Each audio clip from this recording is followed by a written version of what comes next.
Breaking news पाहुयात। मंत्री संजय राठोड यांची कन्या देखील राजकारणात येणार असल्याचं पाहायला मिळत आहे। दामिनी राठोड यांना यवतमाळ वाशिम उमेदवारी मिळणार का, या संदर्भात आता प्रश्नचिन्ह उपस्थित केलं जात आहे। मोदींनी आशीर्वाद दिलेला फोटो सोशल मीडियावरती व्हायरल झालाय आणि याच फोटोमुळे आता राजकीय चर्चेला उधाण आलंय। लोकसभेसंदर्भातील प्रश्न विचारला असता दिलेली जबाबदारी पार पाडेल अशी प्रतिक्रिया देखील यावेळेस त्यांनी दिल्याचं कळतंय।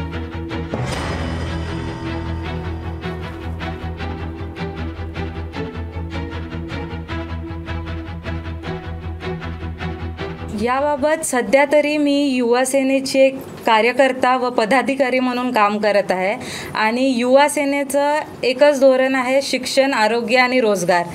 तर जो काही पक्षाचा निर्णय असेल, जो पक्ष मला जबाबदारी देईल ते मी पूर्ण पार पाडेल। 2022 जूनपासनं बाळासाहेबांच्या विचाराचे सरकार आली आहे, शिंदेसाहेब मुख्यमंत्री बनले आणि आता ही युवा सेनाची कार्यकारिणी नुकतीच सेट झाली आहे। अगदी 2 महिने झाले आहे आणि 2 महिन्यात तुम्ही बघू शकता आमची वर्किंग चालू झाली आहे। तर पुढच्या वेळेस नक्कीच तुम्हाला युवा सेना आणि युती सेनेची टीम आमच्यासोबत दिसेल।